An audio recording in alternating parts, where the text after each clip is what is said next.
What's up, everyone? Welcome to Let's Play Resident Evil. This is the remake that came out in 2002. Obviously, if you've ever played any of the Resident Evil games, you know.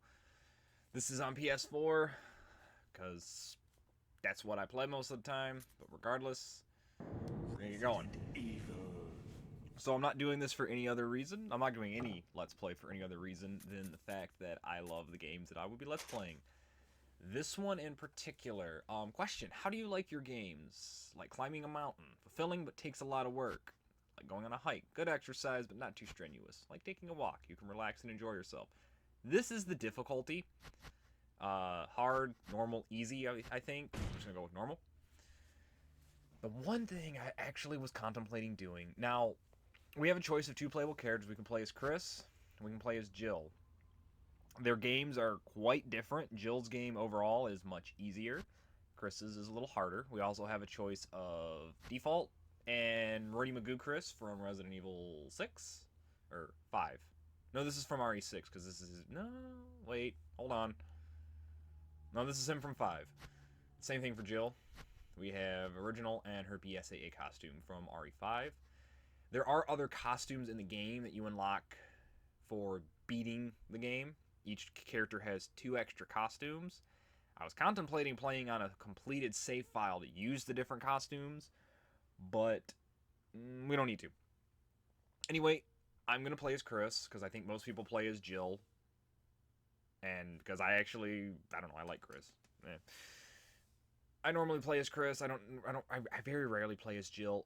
I will go over the differences between their games. I will maybe show off some of the differences. Like, I'll definitely show off the costumes in like a bonus episode or something along those lines.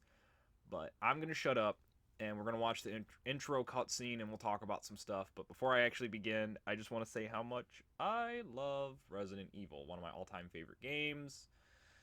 I hope you watching me play this, if you've never played these games, you'll find love for them.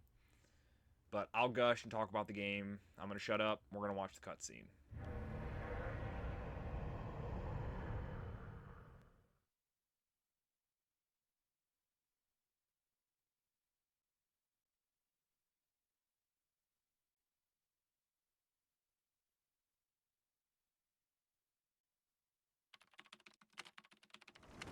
Alpha Team is flying around the forest zone, situated in northwest Raccoon City, where we are searching for the helicopter of our compatriots, Bravo Team, who disappeared during the middle of their mission. Haven't found it yet? No, not yet, Brad. Bizarre murder cases have recently occurred in Raccoon City. There are outlandish reports of families being attacked by a group of about 10 people. Victims were apparently eaten. The Bravo Team was sent in to investigate, but we lost contact. Look, Chris. Bravo Team's helicopter was a derelict.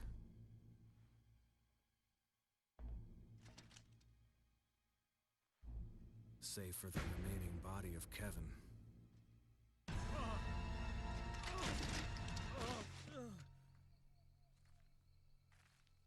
We continued our search for the other members, and it turned into a nightmare.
this way.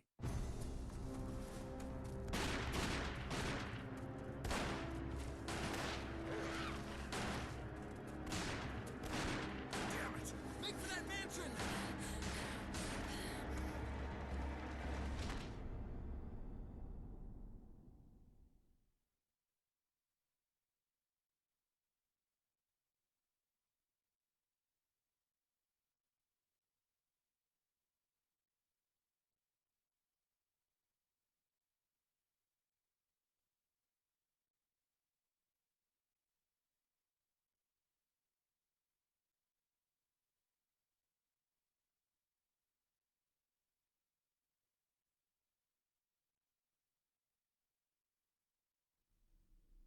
There are only 3 STARS members left now.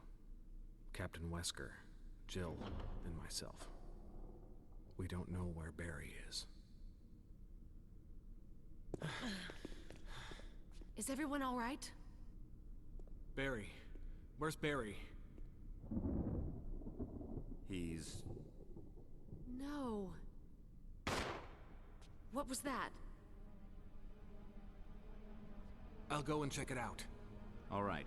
Jill and I will stay and secure this area. Chris? Take care. Yeah.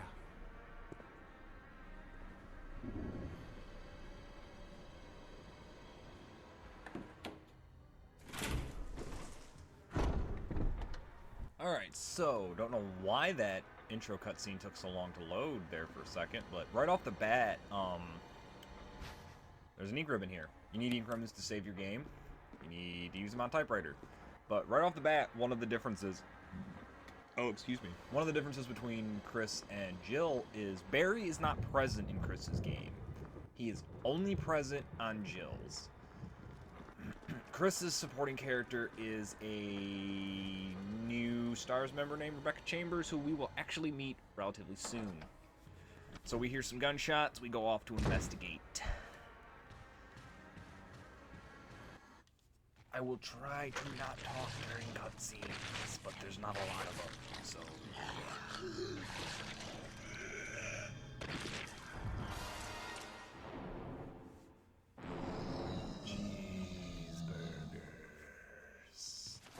And we meet our first zombie. You can totally fight him if you want, be my guest. It's a waste of time. Oh, another difference between Chris and Jill. Chris don't start out with a gun. He magically loses his handgun while coming into the mansion. So, if we would have tried to have left a minute ago, before I entered that other room, Wesker would have been like, yo dude, what you doing? Which, Wesker was the STARS team captain, he was the dude in the sunglasses. Wesker? Jill? Where did they go?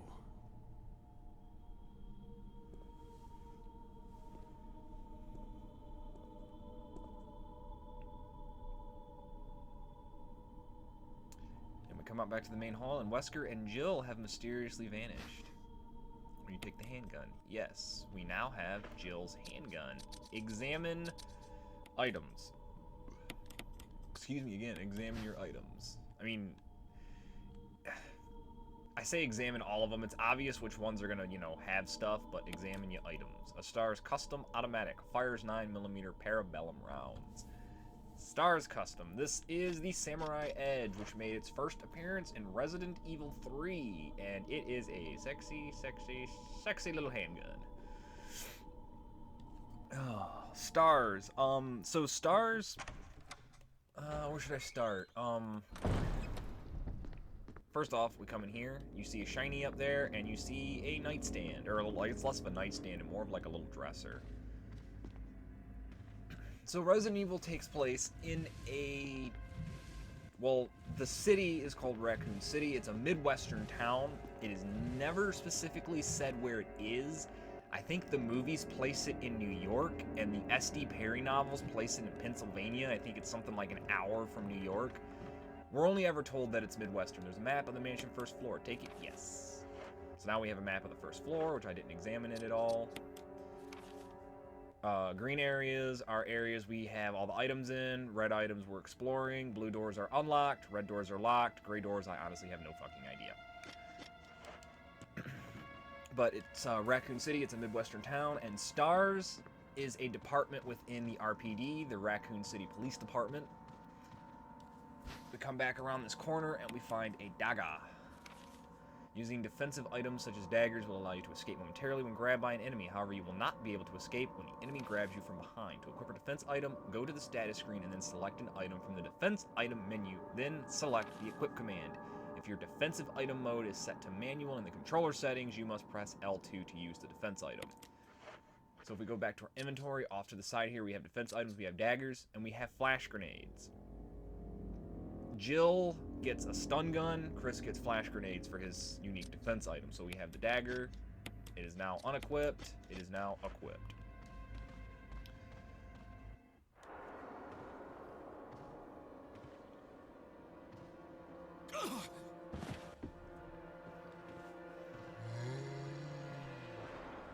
And we get another Zombo, which they give you the oh, wow, bro.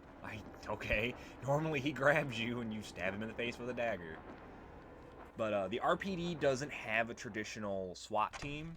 Instead, they have a paramilitary unit in STARS, which is the Special Tactics and Rescue Service. It is sometimes called Special Tactics and Rescue Squad. It is made up of, most of them are either former military or academics. Like Chris here was originally a member of the United States Air Force. Barry, I want to say, was United States Air Force. Jill, despite being a woman, was, what was it? I think Delta Force. She spent like 6 months in Delta Force, I think. So that Zombo was munching upon the body of the corpse of your comrade Kenneth. It looks like he's holding something. It's a film that belonged to Kenneth. I need a video player to see what's recorded on it. So this is Kenneth Sullivan. He's a member of STARS Bravo team. STARS is made up of 2 teams, Alpha and Bravo. We are Alpha team. Bravo was sent into the Arklay Mountains ahead of us to investigate a string of bizarre murders. And as you can see, shit went south. That is the first of several, spoilers, casualties. And we find a handgun mag. Thank you, Capcom, for changing it to mag and not clip. There's a corpse collapsed on the floor like it was an instant death. What the hell happened in this mansion? It is a magazine, not a clip. Magazine, not a clip. Say it with me. Magazine, not a clip. Here we have some super total dank herbage. 2 green herbs to be exact. An herb that grows wild in this region. Green herbs are healing items. Alone, they heal a little bit. If we combine them to a double green, it will heal more. There are 3 types of herbs, red, green, and blue. Green heal. Red do nothing on their own, but they double the effects of green. They double the effects of green herbs. There's a body here. We can go through this door. There is no point. There's nothing we can do in there right now. There's Zombo. I didn't think he would hear me. He's probably, I'm just gonna let him grab me. I'll blow the defense item. I have a certain way of going about doing this. It's probably not the most efficient. Will you take the golden arrow? Yes. But it's the way I do it. Examining items. From the status screen, select an item and then select the examine command. The details of the item will be displayed. Examine your items. The arrowhead looks like it can be removed. Arrowhead. The arrowhead is made from Peridot, sometimes referred to as poor man's emerald. Poor Peridot. This is what finally became of her. After all that time, something happened and she was turned into an arrowhead. Lapis was trapped in a mirror. Peridot got trapped in an arrowhead. Damn. Another handgun mag. What was I talking about? Wait, is there another... Oh. I thought there was normally another zombie here. Oh well. You unlocked it. I don't remember what I was talking about. Oh, I have a certain way about going about things, a way to do it. It's just the way I do it. There is a zombie on the other side. If you notice, we are above the dining room. This door is locked. An emblem of a sword. I want him to shamble this way. Okay, cool. But yeah, I have a certain way of doing things, the way I do it. Might not be the most optimal, but it's simply the way that I do it. Because there's quite a few, not quite a few, there were a couple things I could have done, but this is the way I do it. We can push this statue. You can see that it has a, it's holding a blue gem. We can push it to this broken part of the banister. Push it down to the floor, and it crumbles. And we can grab that blue gem. We're not going to because we don't need it right now, and it's just going to clog up my inventory.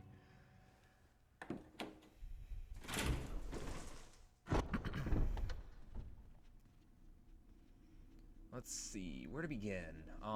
So this LP is it's gonna be like any LP I plan on doing. It's gonna be just, I mean, obviously me playing, hopefully being a little witty, a little goofy.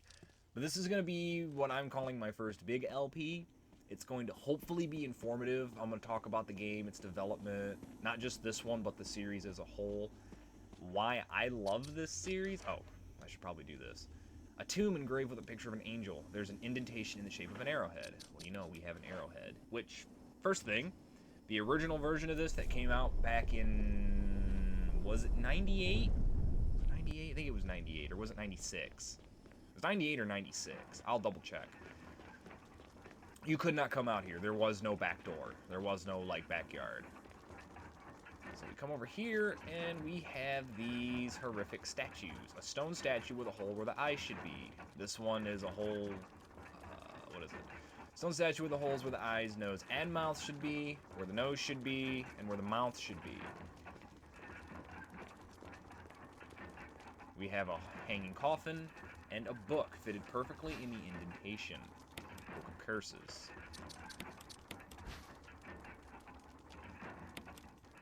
Titled Book of Curses. I said examine items, because stuff. There's a key embedded in the cover. You remove it? Yes. You got the mansion key.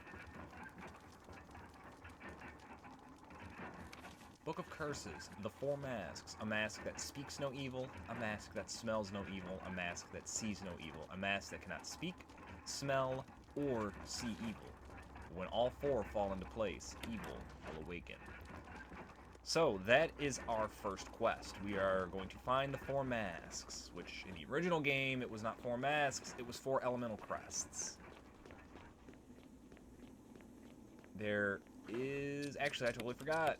Heeding my own advice, examine the key. There is an engraving of a sword. We now have the sword key, and we know 2 doors we can unlock with that key. Actually, we know 1. I know 2. Actually, I know where all of them are, but I didn't point out the other one we can actually unlock.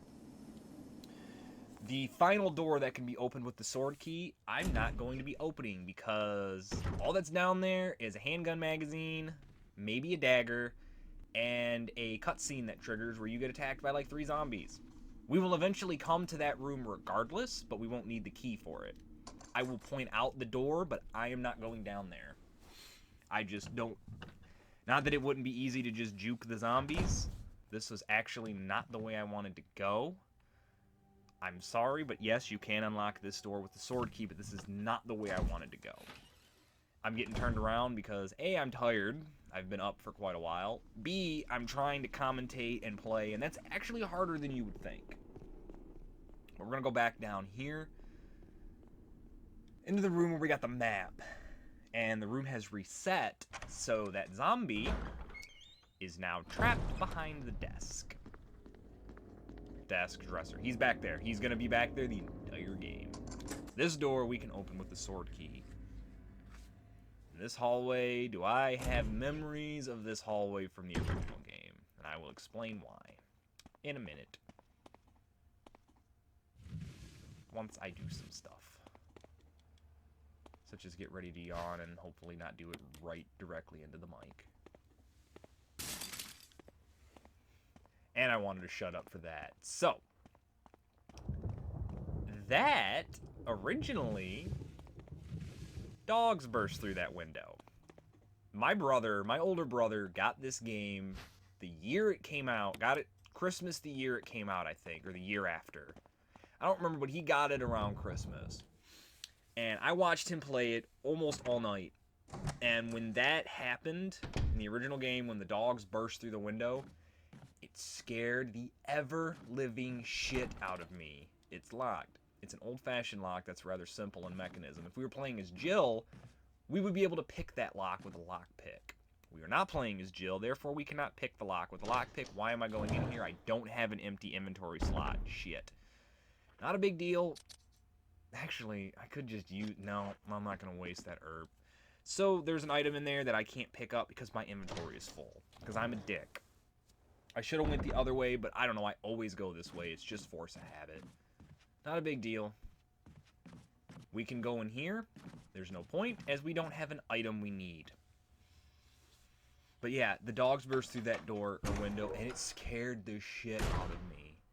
I'm already a pretty easily startled person, like, even as an adult. It doesn't take a lot to, like... I guess I shouldn't say it doesn't take a lot, but I am relatively easily startled, and stupid shit will startle me. What I want to do is run, because he's there, and I'm hoping I can recreate this. I've done it Come on. Come on. Just do it for Daddy. Do it for Daddy. Oh, it was just a waste of ammo. And is he dead? Nah, he's still good. So what you guys don't know is this is my third time recording this. My first recording session was about a week ago. I recorded for about an hour, went to start editing up the footage, and realized there was no audio. I didn't have my mic turned on because I'm a dumbass. Can't carry any more items, of course. So I stopped. About an hour later, I started again. And I just didn't like the way everything turned out. It just didn't feel... I don't know, it didn't feel right. It just felt off. I didn't like it, so I stopped. But I finally decided to sit back down and record. So this is an item box. It comes preloaded with some items. We are actually at about our limit, so let's grab this. We take the old key, yes. I will talk about that and the item and some other stuff in the next episode. I want to thank you all for watching. I hope you enjoyed watching as much as I enjoy recording this. I hope to see you all next time. Take it easy. Have a good one.